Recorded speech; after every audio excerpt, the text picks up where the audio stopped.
Ya. Entonces vamos a tratar un tema importante en esta clase que es el dolor abdominal. En realidad es una consulta bastante frecuente y no siempre es fácil su tratamiento.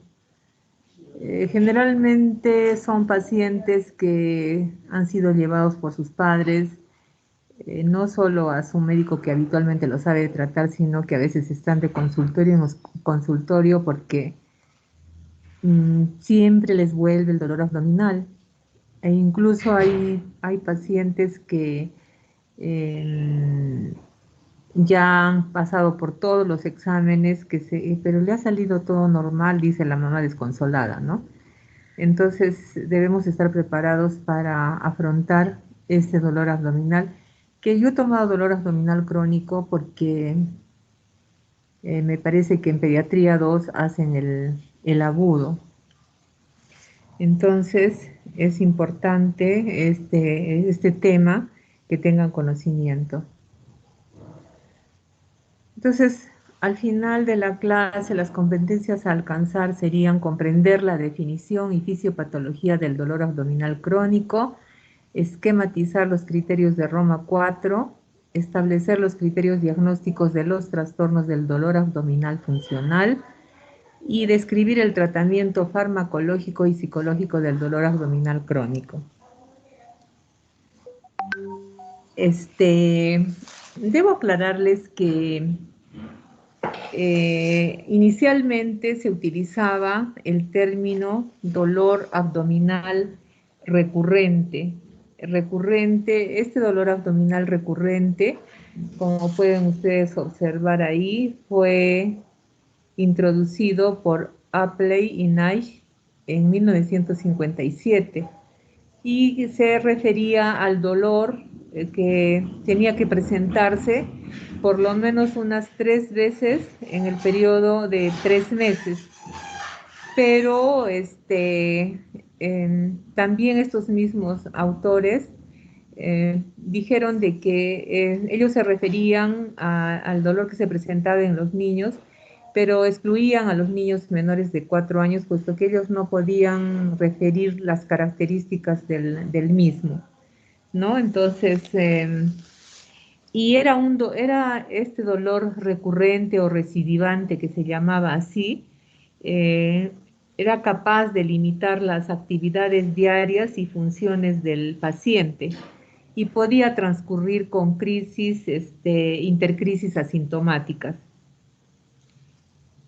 Eh, Algunos también aplicaban el término de recurrente a episodios de dolor abdominal recidivante de más de un mes de duración. Pero en el año 2005, el Subcomité de Dolor Abdominal Crónico de la Academia Americana de Pediatría y la Sociedad Norteamericana de Capítulo de Gastroenterología, Hepatología y Nutrición Pediátrica recomendaron que no se debería utilizar el término de dolor abdominal recurrente o recidivante como un diagnóstico y debería emplearse solo el término dolor abdominal crónico, o sea, el DAG, ¿no? Y que lo definían como un dolor abdominal de larga duración, que podía ser continuo o intermitente y este a su vez podía ser de origen orgánico o no. Entonces, ahí ven ustedes la evolución de cómo han ido variando, ¿no? Y en 1997, ustedes también habrán escuchado de los criterios de Roma, ¿no? Son consensos que especialistas expertos se reúnen cada tiempo y los van modificando. En criterios Roma 1 en 1988 solo aplicaba para población adulta. En 1997, o sea, criterios Roma 2 recién hablan del capítulo de pacientes pediátricos. Entonces, el 2006, los criterios de Roma 3 y hacían la clasificación, ¿no? De niños menores y mayores de 5 años. Y ya acá aparece lo que se denomina el enfoque psicosocial del dolor abdominal y los factores relacionados con el mismo. En el 2016 son los últimos que han aparecido los criterios de Roma 4, ya los han modificado también, ¿no? Entonces, otra vez vuelven a incidir en el enfoque biopsicosocial porque ah, dice que el dolor abdominal se debería a que hay un trastorno en la interacción del eje intestino-cerebro. En realidad, como les había referido, a pesar de que es un síntoma bastante frecuente, es un cuadro bastante frecuente, sin embargo, la prevalencia real del dolor abdominal en niños y adolescentes es desconocida así en forma, digamos, confirmada, ¿no? Algunos hablan, por ejemplo, que se presenta en 10 a 19% de los niños y que la prevalencia aumenta en niños de 4 a 6 años y en adolescentes tempranos. Entre los alumnos que informaron dolor abdominal, aproximadamente el 21% tenía molestias que eran lo suficientemente graves como para afectar la actividad. Entonces, como les dije, se supone que es un motivo de consulta muy frecuente. Esto no solo es a nivel de hospitales, sino también a nivel de atención primaria, y ahí hablan de una prevalencia del 23%, eh, como por ejemplo sucede en la consulta específicamente de gastroenterología pediátrica. Se realizó un estudio para comentarles que existe un metaanálisis que reunió 58 estudios e incluían cerca de 200.000 pacientes y refieren que en relación a los trastornos gastrointestinales funcionales relacionados con el dolor abdominal fue de 13.5%. Como ven ustedes, las cifras son así variadas, ¿no? Y de estos trastornos gastrointestinales, el más frecuente resultó ser el síndrome de intestino irritable y luego seguido por la dispepsia funcional.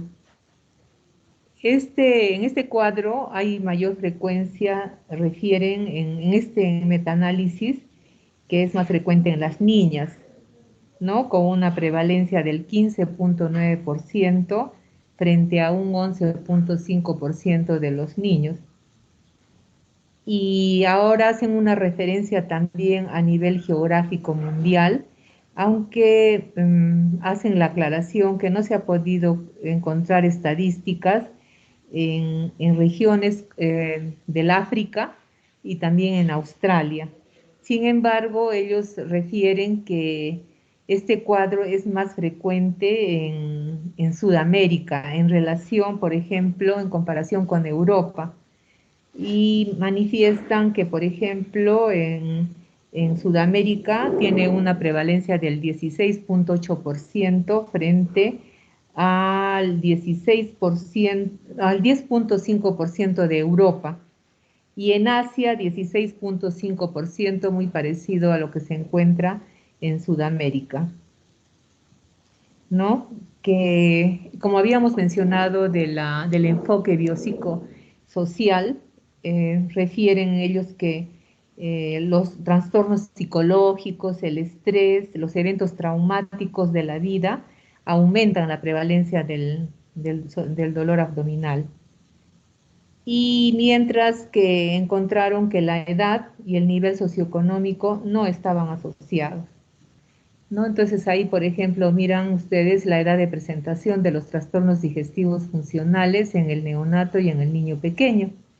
Estos criterios de Roma 4 en este grupo etario consideran las regurgitaciones, el síndrome de vómitos cíclicos, el cólico del lactante, la disquesia, que viene a ser el trastorno que también seguro ustedes van a tener la oportunidad de cuando estos pase de las clases virtuales.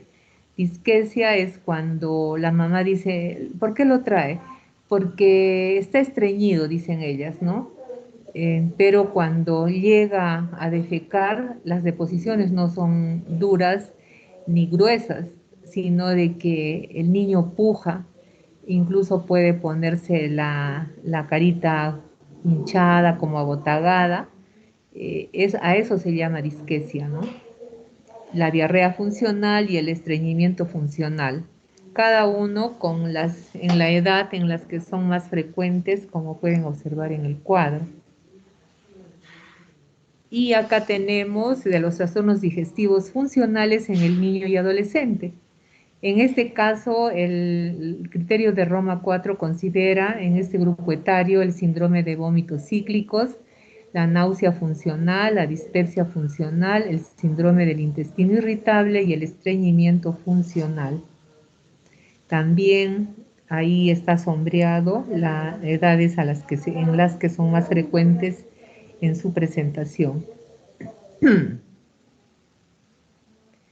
Entonces, algunos consideran que no se debe hacer esa separación de que si la causa teológica es orgánica o no es orgánica. Es decir, que no hacen la separación entre causas orgánicas y funcionales, ¿no? Puede ser que encontremos mejor explicación en una causa mixta. Pero aún así, miren ustedes cuántos de los casos de dolor abdominal en realidad no responden a una causa orgánica, sino más bien es solo el 5 al 15% de los casos tienen un origen orgánico identificable. Pero bueno, hay casos en los que necesariamente uno tiene que descartar si no es orgánico para decirle a los padres, saben que su hijo tiene, y realmente les duele, su hijo tiene el dolor por causas emocionales, psicológicas. Hay padres que sí aceptan y reconocen, pero otros que no se contentan con la explicación y acuden hasta el gastroenterólogo pediatra para salir, pues, ¿no?, de la duda. Pero miren el porcentaje tan alto que no obedece a una causa orgánica. Y habíamos mencionado que el dolor abdominal de este tipo responde al modelo biopsicosocial. Y ustedes pueden ver ahí los factores biológicos, ambientales, y los factores psicosociales, ¿no? Factores biológicos que pueden ser genéticos, la sensación de dolor, motilidad gastrointestinal. Es que dice que estos niños, estos pacientes tienen una hipersensibilidad visceral que hasta les puede hacer percibir hasta lo que es fisiológico, como son los movimientos intestinales, ¿no? La inmunidad de la mucosa, la permeabilidad de la mucosa, la inflamación, las alergias. Factores ambientales. Algunos consideran que, por ejemplo, esto empieza a partir de una infección gastrointestinal, puede ser una diarrea infecciosa, por ejemplo. Ahí es donde ya vamos a ver en la terapéutica, por eso a veces en algunos casos tienen razón de indicarse los probióticos. De la dieta, medicamentos, microbiota. En la dieta, ¿no? A veces se recomienda que no ingiera, por ejemplo, alimentos que contengan lactosa, pero no hay, digamos, una base bien científica que lo respalde, ¿no? Entonces, y los factores psicosociales, la respuesta, la habilidad de afrontar, el soporte social, factores de reforzamiento, distracción. Estos niños a veces son demasiado perfeccionistas y cualquier frustración lo traducen en la presencia del dolor abdominal. Y también se habla de factores de riesgo, ¿no? Y hablamos de factores favorecedores o predisponentes, factores precipitantes y factores mantenedores. porque también hay niños que quieren sacarle ventaja por ejemplo, bueno, ahora no, pues, ¿no? Porque una de las causas, por ejemplo, decían, tengo dolor, unos para no comer, otros para no ir al colegio, ¿no? Entonces, todo eso también hacía que se mantenga el dolor abdominal. Factores precipitantes, por ejemplo, como la pérdida o duelo, el nacimiento de un hermano. Eso también se ve en la práctica, sobre todo cuando entre hermano y hermano hay poco tiempo, ¿no? Digamos que un niño tiene 2 años y el otro niño tiene, o un niño que tenga 4 o 5 años y nace el hermanito. Entonces, a veces los padres se dedican al que ha nacido y como que apartan al otro niño y ahí también ellos para llamar la atención refieren el dolor abdominal. Y todos los factores precipitantes, ¿no? Fracasos escolares, ya les había mencionado, frustración amorosa en el caso de los adolescentes, acoso, violencia escolar, maltratos o abusos, ¿no? Entonces, pueden ser factores de riesgo para que se presente este dolor abdominal. Y los factores favorecedores hay individuales y familiares, ¿no? Entonces, todo eso hay que tenerlo en cuenta en el dolor abdominal. Entonces, en cuanto al dolor abdominal crónico funcional, les había mencionado de la hipersensibilidad visceral y, o sea, una hiperreactividad exagerada a estímulos fisiológicos, nociceptivos y emocionales, y factores psicológicos. Generalmente estos niños son bastante introvertidos, perfeccionistas, sobre todo en el colegio, ¿no? Cuando ellos quieren que las tareas, las presentaciones sean perfectas para obtener la mayor nota. Y cuando no sucede esto, se desencadena y su órgano blanco es el dolor abdominal. O cuando hay alteraciones de la dinámica familiar, parejas disfuncionales, en un hogar que no hay buena relación entre los padres, también se ha visto que hay mayor predominancia del dolor abdominal. Y bueno, también se pueden presentar en algunos niños que sufren de trastornos psiquiátricos. Entonces acá hay un cuadro donde ustedes pueden ver que el problema es, todo está relacionado al eje cerebro-intestino. Habría una disfunción de este eje en el intestino, lo que habíamos mencionado, la hiperalgesia visceral, y aparecen los síntomas digestivos, el dolor sobre todo, ¿no? Desencadenado también esta disfunción por los factores psicosociales, el estrés, la tolerancia al dolor, el estado psicológico.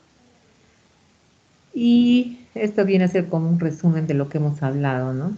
En cuanto a la fisiología, la motilidad, sensibilidad, inflamación, la alteración de la flora bacteriana, por eso es que mencionan que como causa inicial también de esto sería una infección intestinal inicial, sea bacteriana o viral, que sería el desencadenante de este cuadro. Entonces, acá es donde se produciría una alteración de la microbiota intestinal, que pueden ser infecciones, alergias alimentarias, enfermedades inflamatorias primarias, ¿no? También que esto como consecuencia, medicamentos, visitas médicas, calidad de vida. Porque se imaginan un niño que está con dolor abdominal y que incluso en la madrugada es traído por emergencia, buscando médico porque en realidad el dolor es intenso, ¿no? Entonces, es muy dramático porque los niños vienen llorando.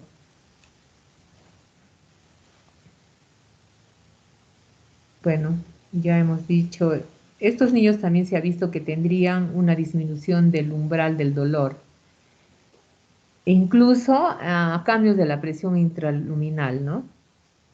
Acá se reconocen dos tipos de hiperalgesia: primaria, es decir, ocasionada por estímulos dolorosos precoces o múltiples, que originaría una sensibilización de las neuronas de los ganglios de la cadena dorsal, produciéndose dolor ante estímulos habitualmente por debajo del umbral del dolor, que otras personas no, otros niños no lo sentirían. Y secundaria por el incremento de la percepción consciente del dolor, que estaría ocasionada por cambios bioquímicos en la vía sensitiva aferente, que enviaría los estímulos dolorosos de la médula espinal a la corteza cerebral. Entonces, la clasificación serían trastornos orgánicos y los trastornos funcionales. Pero, como les había mencionado, ambos pueden coexistir, porque dice que sería un argumento, una explicación muy fácil decir que este niño tiene dolor abdominal funcional, pero pueden coexistir. Entonces, acá está la clasificación del dolor abdominal crónico y, como les mencionaba, hacen la división menores de 4 años y mayores de 4 años.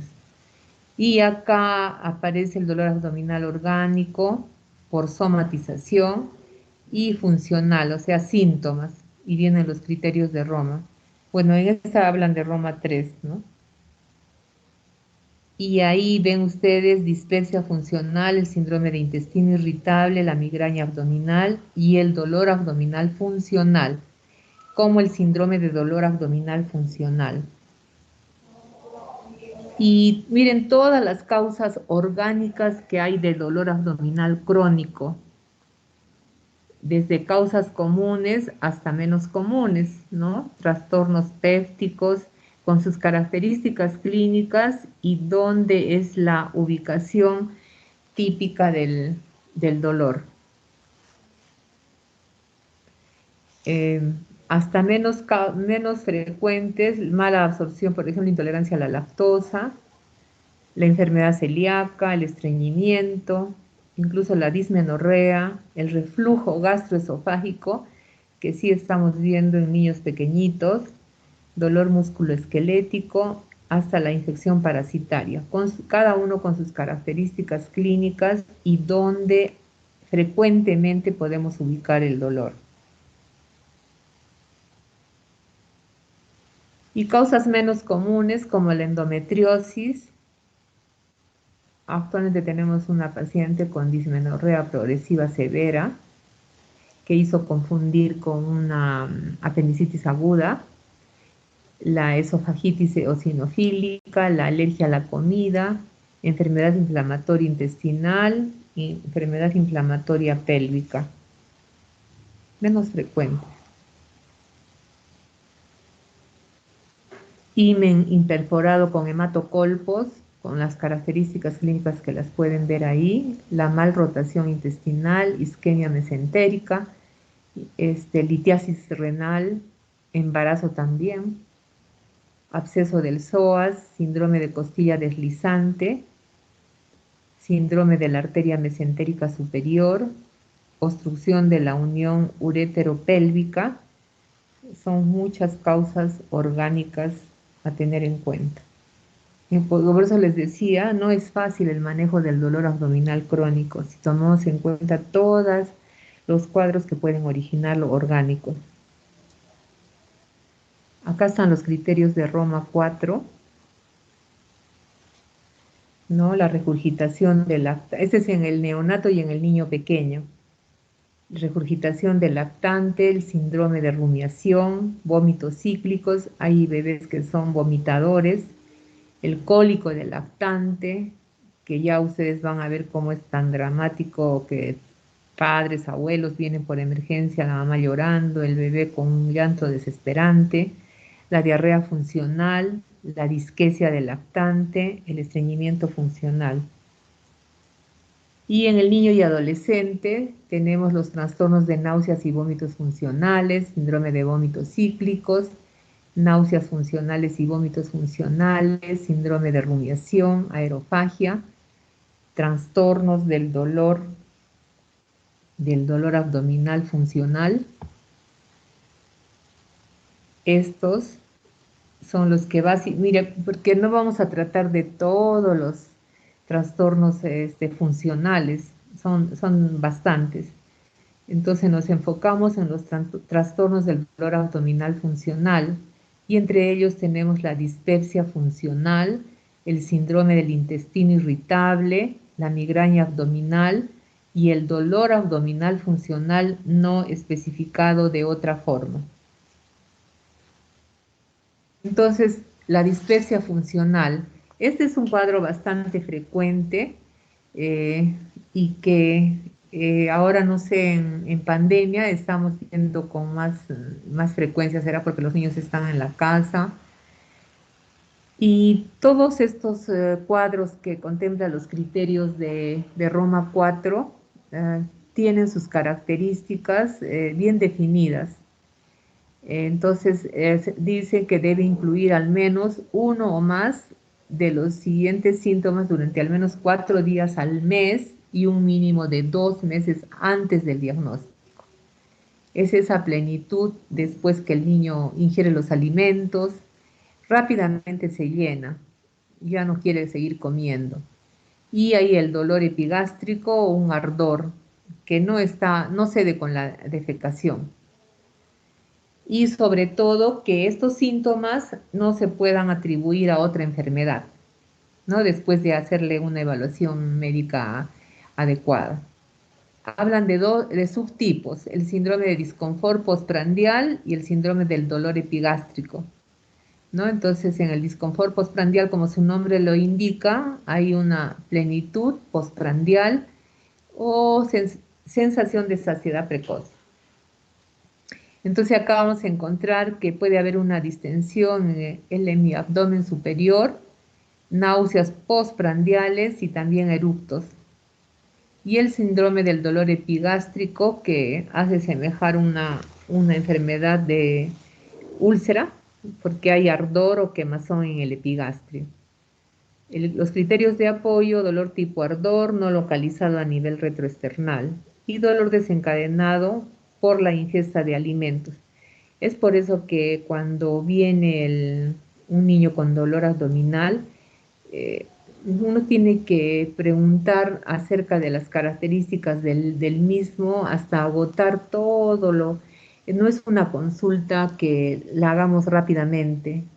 Se tiene que preguntar a qué hora se presenta, con qué le pasa, en qué circunstancias, ¿no? Por ejemplo, acá dice dolor desencadenado por la ingestión de alimentos.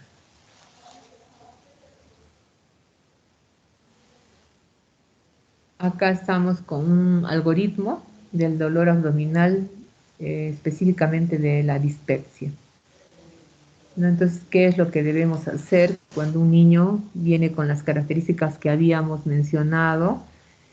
Saciedad precoz postprandial y la epigastralgia o ardor. Hay que preguntar de historia clínica, dietética, psicosocial, ¿sí? Hay que preguntar de si tiene algún problema en la casa, si el padre es muy violento, todo el entorno familiar, y si ha recibido tratamientos y qué exámenes le realizaron, ¿no? Entonces, si hay signos de alarma.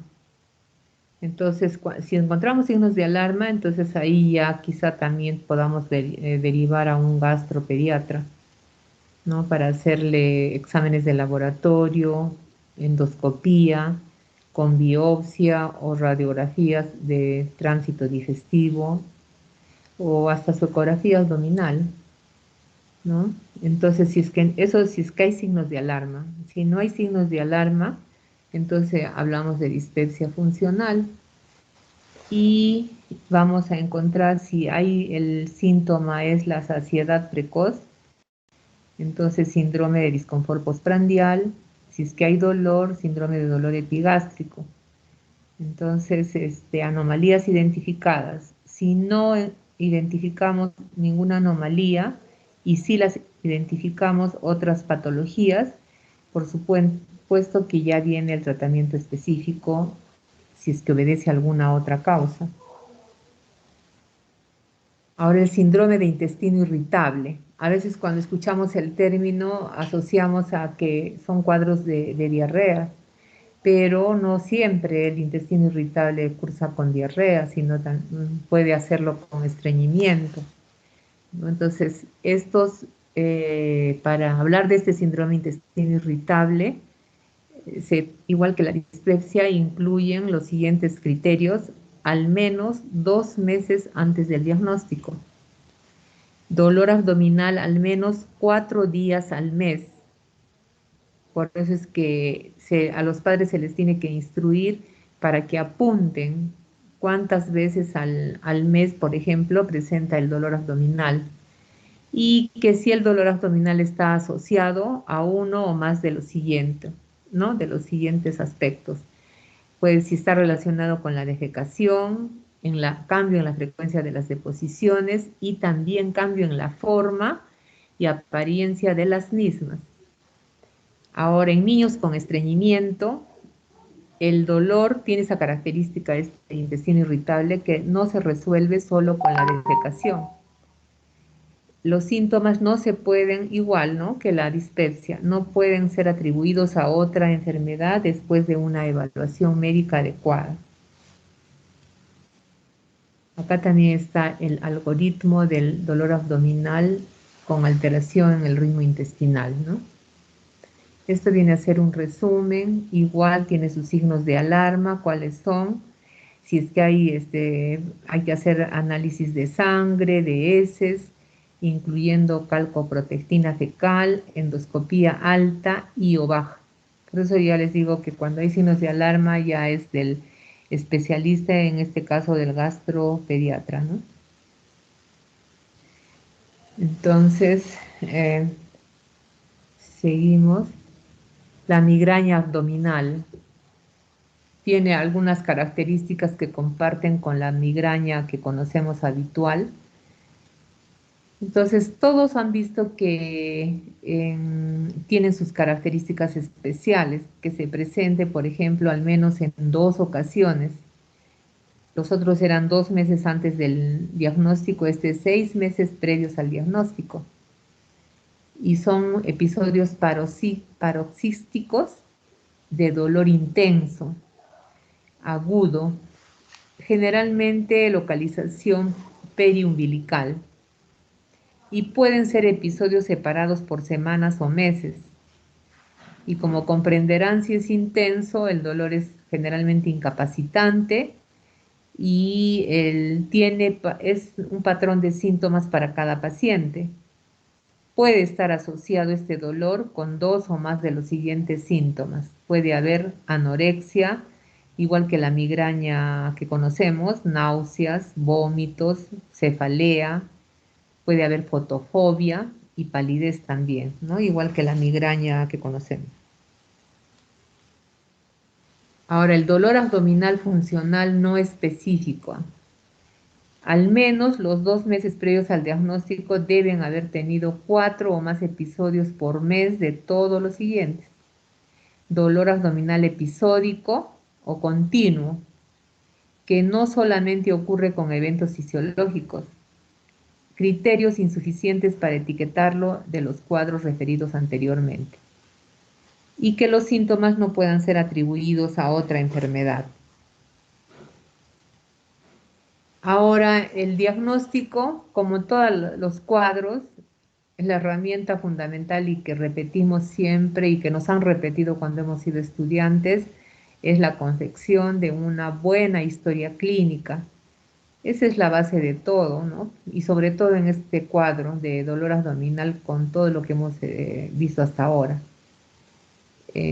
Lo más importante, refieren que acá la relación médico-paciente tiene que ser de amplia confianza, porque a veces, no, pero si le duele, a veces decimos incluso, no, es porque es muy engreído y se está haciendo que le duele, pero en realidad no le duele. Y eso no se debe tratar así el dolor.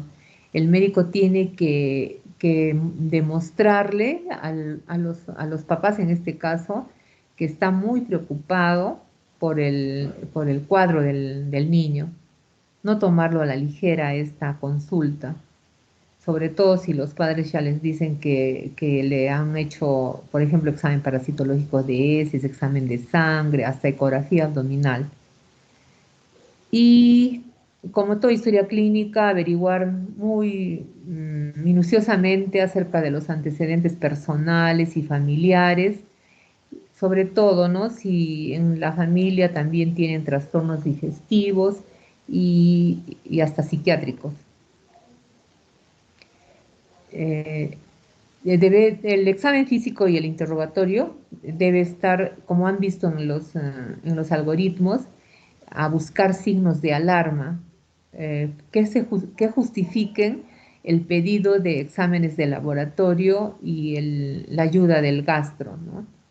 Porque imagínense si a todos los pacientes que vienen con dolor abdominal les vamos a hacer endoscopía, colonoscopía, ¿no? No estaría bien. Y sobre todo, uno ya en la consulta se da cuenta de cómo es psicológicamente el estado del niño. Por ejemplo, ahora me tocó pasar visita y tenemos una niña de 7 años que está con un cuadro de crisis asmática, de 7 años, pero se comporta como una bebita de 2, 3 años. Ha hecho su berrinche, imagínense, 7 años haciendo berrinche al papá, pero ha gritado y ha llorado, y entonces uno rápidamente se da cuenta, ¿no? De este estado psicoemocional del niño, que también podría explicar este dolor abdominal funcional. Ya desde que entran, uno se da cuenta de las características del niño, si es nervioso, ansioso, y como habíamos manifestado, ¿no? El dolor con todas las características que puedan ustedes interrogar, localización, tipo, intensidad, eso han estudiado en semiología, duración, la forma de comienzo, el tiempo de evolución, los factores desencadenantes y qué síntomas acompañan al dolor.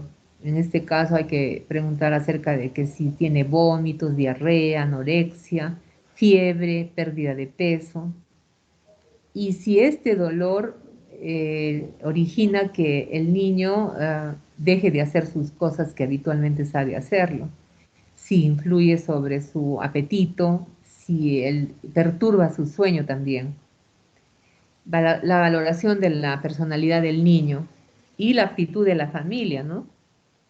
A lo que les decía que posibles beneficios obtenidos, o sea, niños manipuladores.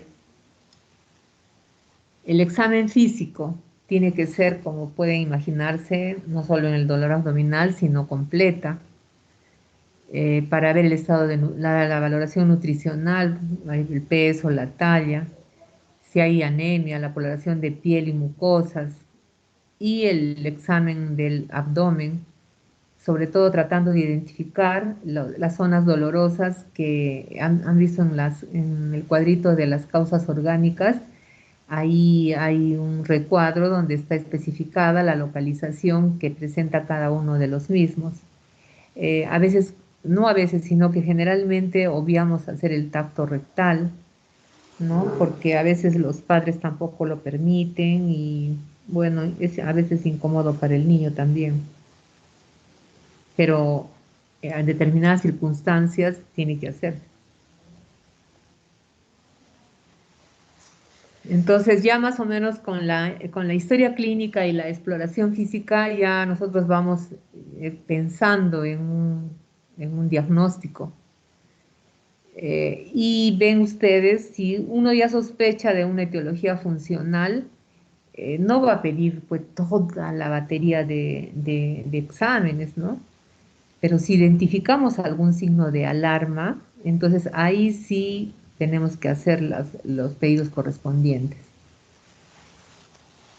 Los exámenes de laboratorio son simplemente ayuda, ¿no? Entonces no podemos disparar exámenes solo por pedirlos. Tenemos que tener en base al diagnóstico que estamos sospechando y también saber cuándo se va al gastroenterólogo pediátrico. Hay que explicar si es que el niño ya es mayorcito o es adolescente, explicarle lo que le está pasando. Y esto era, han escuchado signos de alarma y signos de alarma, pues estos son los signos de alarma en la historia clínica y en la exploración física, ¿no? En la historia clínica, el dolor que lo hace despertar al niño en la noche, la irradiación a la espalda o al tórax, disfagia, vómitos persistentes y náuseas, sangrado gastrointestinal, síndrome miccional, retraso puberal, diarrea nocturna, artritis, artralgias, historia familiar de enfermedades digestivas, disminución de la velocidad de crecimiento, fiebre no explicada. Entonces, si nosotros identificamos alguno de estos signos de alarma, ahí sí tiene validez el que pidamos pruebas complementarias. Y en la exploración física, cuando encontramos dolor localizado en mi abdomen derecho, alteraciones perianales, hepato, esplenomegalia, distensión abdominal o palpación de masas abdominales, que pueden ser heces, pero también pueden ser tumoraciones, y pérdida de peso, ¿no? Entonces, esos son signos y tanto en la historia clínica como en la exploración física. Y también hay riesgo psicosocial, ¿no? Todos los que podemos ver acá en la diapositiva, asociación del inicio, gravedad, exacerbación o persistencia del dolor con factores psicológicos. Eso es lo que les manifestaba. Consultas médicas, estos niños pues tienen numerosas, ausentismo escolar, problemas de aprendizaje, restricción de la actividad habitual, riesgo social, o niños que tienen comorbilidad psiquiátrica, historia familiar de trastornos somatomorfos, el refuerzo familiar del síntoma, o sea, padres que están, te duele, ya te calmó, y acá vienen las ganancias secundarias, y que el síntoma del dolor mejora con terapia psicológica. ¿Y qué exploraciones podemos pedir nosotros? Acá hablan de atención primaria, o sea, del primer nivel, ¿no? Que podemos realizar. Si es que el dolor abdominal es de tipo dispepsia, podemos pedir hemograma, velocidad de sedimentación globular, PCR, bioquímica básica, anticuerpos antitransglutaminasa, inmunoglobulina A, amilasa y olipasa, y también sangre oculteneses. Ahora, dolor abdominal no dispéptico con y sin alteración del ritmo intestinal, ven ustedes que de acuerdo al cuadro se van aumentando los exámenes. No podemos pedir a todos lo mismo, ¿no? Entonces ahí ya aparece la radiografía de abdomen, los parásitos, la ecografía abdominal. Y estos son cuando ya referimos al gastropediatra, cuando es el dolor abdominal de tipo dispepsia, ¿no? Entonces ya él puede hacer endoscopía, si hay sospecha de reflujo gastroesofágico, la medición del pH, impedanciometría, endoscopía digestiva alta, pancreatitis, ecografía, tomografía, por supuesto amilasa, lipasa. Hepatitis, ecografía abdominal, los marcadores bioquímicos de función hepática y para hacer el estudio etiológico, si hay colelitiasis o quiselcoleo, ecografía abdominal. Ahora, dolor abdominal crónico no dispéptico con y sin alteraciones del ritmo intestinal, ya miren, son exámenes que están ya con el especialista, ¿no? Estreñimiento con sospecha de organicidad, enema opaco, manometría, enfermedad inflamatoria intestinal, gastrocolonoscopía, reactantes de fase aguda, malrotación intestinal, enema opaco, intolerancia a la lactosa, test de hidrógeno expirado, quiste de ovario, ecografía abdominal, obstrucción en la unión ureteropiélica, ecografía abdominal, divertículo de Meckel, gammagrafía con tecnesio 99, enfermedad celíaca. Todo eso ya lo pide el especialista, ¿no? Y este es el algoritmo del dolor abdominal crónico. Lo que vamos a encontrar en la anamnesis y exploración física, sobre todo si identificamos síntomas y signos de alarma, entonces sospechamos de dolor abdominal crónico orgánico. Hay que hacer exploraciones complementarias del primer nivel, los que habíamos visto, y si encontramos estos signos, tratamiento específico o consulta al gastro. Ahora, si no encontramos signos de alarma, entonces ya sospechamos de dolor abdominal funcional. Y como ven ustedes, el tratamiento más que todo es de tranquilizar a los padres, que no hay nada orgánico, y se puede hacer con la ayuda de un equipo multidisciplinario, o con la ayuda de un psicólogo o un psiquiatra infanto-juvenil. Si hay buena respuesta, se hace sobre el seguimiento. Si no hay respuesta, exploraciones complementarias de primer nivel. Si están normales, hay que valorar la salud mental y hacer o consulta también al gastro. Y si no encontramos nada en las exploraciones complementarias, ya tratamiento específico y o consulta también al gastro. En cuanto al tratamiento del dolor abdominal crónico orgánico, como su nombre lo indica, es en base a lo que nosotros encontremos que está originando el dolor abdominal. Bueno, en realidad sería lo más sencillo, ¿no? Porque si encontramos la causa, tenemos que atacar esa causa.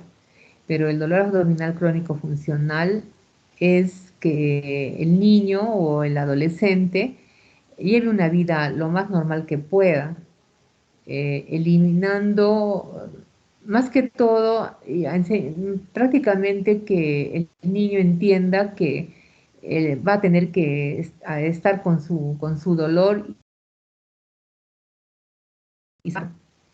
pero que eso no interfiera con sus actividades diarias, ¿no?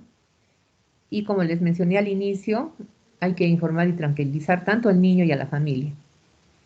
Y si ellos nos entienden, entonces el cuadro del paciente de hecho que va a mejorar. Evitar factores desencadenantes, porque eso va a reforzar más bien que el niño ya recurra a que me duele o que vuelve el dolor abdominal. Y en este tratamiento, en realidad no hay evidencias así científicas que digan que haciendo o indicando medidas dietéticas y farmacológicas dan la solución 100%, pero tampoco no dicen de que no debemos dejar de hacerlo. Y si nosotros encontramos que el niño sospechamos de algún trastorno psiquiátrico, pues derivar a un especialista en salud mental, ¿no? Entonces, el tratamiento dietético, el tipo de alimentación. Como ven ustedes, eh, con una X, toda la comida chatarra y lo que debemos reforzar, los alimentos que debemos indicar, las frutas, las verduras, el pescado.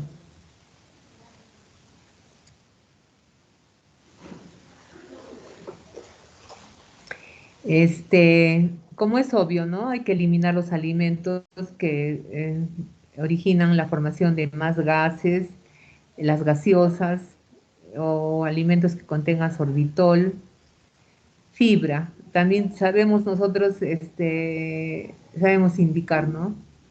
Dieta con fibra, pero como les manifesté inicialmente, no hay resultados que sean concluyentes. Es decir, que si indicamos eso, no tenemos asegurado el tratamiento. En los niños, por ejemplo, con estreñimiento. También la lactosa. Eso también lo podríamos utilizar como una prueba terapéutica, ¿no? Decirle, de repente su hijo tiene intolerancia a la lactosa. A ver, deje de darle unas 2 semanas, 10 días, nada de lácteos, para ver si eso mejora, ¿no? Eh, Pensando en que podría ser una intolerancia a la lactosa. Y los probióticos.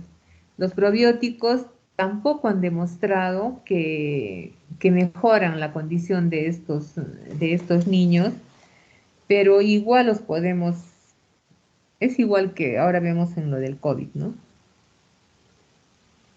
Mejor le damos a ver si es que el abordaje psicológico, ¿no? Como habíamos manifestado, rápidamente también uno se da cuenta del entorno del que está rodeado el niño, si la madre es muy dominante, si hay muchas discusiones, como ven en el gráfico, eso también afecta al niño, ¿no? Entonces, ahí el psicólogo va a tener que actuar para ver si tanto hacer la terapia a los padres como al paciente, cómo está su rendimiento escolar, cómo va con sus compañeros. Bueno, ahora con virtual no podemos hacer nada de eso. En el abordaje psicológico, bueno, está indicada la terapia cognitivo-conductual. Bueno, esto ya es para el especialista, para el psicólogo, lo que se puede hacer. También se habla de tratamiento farmacológico, pero como les decía, pues no hay nada que diga dándole tal cosa se va a mejorar. Pero sí son tratamientos sintomáticos. Entonces, lo que escojamos debería estar acorde con el cuadro clínico que hemos diagnosticado. Y sobre todo han visto que hay síntomas que predominan en cada uno de los cuadros. Y no debemos todo el tiempo que estén en los medicamentos, ¿no? Si no encontramos resultados, ¿para qué seguimos dando? Entonces, la dispepsia funcional. Si ya dijimos que una de las características era el dolor tipo ardor en el epigastrio, entonces podríamos utilizar inhibidores de la secreción ácida. Si el síntoma predominante es más bien la náusea, la aerofagia, o que come y rápidamente se llena, podemos utilizar procinéticos, pero ya no es como que le das amoxicilina a una amigdalitis y sabes que a las 48 horas debe haber alguna mejoría. Y acá tienen los fármacos que uso, eso es como un listado, ¿no? No pretendo que se lo encabecen. Por ejemplo, en la dispepsia funcional contamos para uso de los niños, por ejemplo, el omeprazol, el lansoprazol, hay de 15 miligramos en el mercado. Y ya para los más grandecitos también se puede usar el esomeprazol. La ranitidina también la usamos en los niños pequeños. Y algunos sí les alivia, pero pasa un tiempo y otra vez tienen el dolor. La migraña abdominal, ¿no? Entonces, ¿qué fármacos podemos utilizar acá? Desde propanolol, ciprofloxacina, la flunaricina, ya son como ya tratamientos más especializados. El pisoticeno, sumatriptán, para la migraña abdominal. Y el dolor abdominal funcional, el tratamiento, la dieta, nada con exceso, ¿no? Acá es donde podemos utilizar los probióticos. El lactobacillus, bueno, ahí Gigi, o es el lactobacillus rhamnosus, que en el mercado hay como Vivera, los dos con B chica. terapias conductuales, antidepresivos tricíclicos, como la mitriptilina,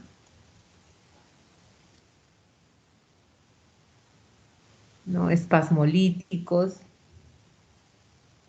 También me olvidaba decirles de que también a los niños se les puede identificar o cuando les hace el gastro endoscopía con biopsia y pueden hacer aislamiento de Helicobacter pylori. Se recomienda que a estos niños no se les debería de dar el tratamiento que habitualmente se les da, por ejemplo, a los pacientes adultos. Han visto que se les da 3, 4 medicamentos. Dice que no es conveniente porque puede volver a presentarse el helicobacter y más bien lo que originaríamos sería una resistencia a los medicamentos. Entonces no es como en los adultos que si lo aíslan hay que darle tratamiento. Entonces acá también los espasmolíticos que se pueden utilizar. Bueno, lo que más utilizamos son la buscapina, ¿no? Que todos estamos más al alcance. Hablan también del aceite de menta, los antidepresivos y hacen un paréntesis con los probióticos, ¿no? Porque se ha visto que la microbiota intestinal de estos pacientes es diferente con respecto a la microbiota de la población en general. El que les decía, ¿no? El Lactobacillus rhamnosus, lo que hay que fijarse, puede utilizarse en sí probióticos, lo importante es que generalmente se recomienda que tengan los bacilos 3 por 10 o a la 9, ¿no? Y hay que darle, miren, entre 4 y 8 semanas, pero el que mejor resultados da es este GG, pero saldría carísimo, porque creo que cada uno cuesta 5 soles. Y tomas 2 al día, imagínense, durante 4 y 8 semanas.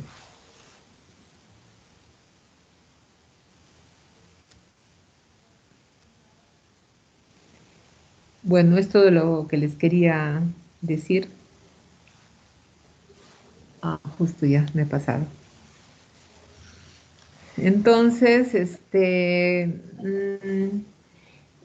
no olvidarse de lo más importante que es tranquilizar al niño y a los padres y no decirles, no, pero es que su hijo realmente no le duele, sino de que para no ir al colegio, para no comer, dice, me duele.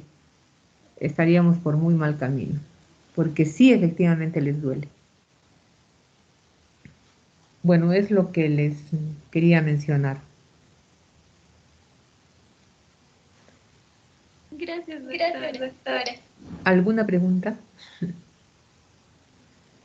O ya están de sueño. Bueno, entonces,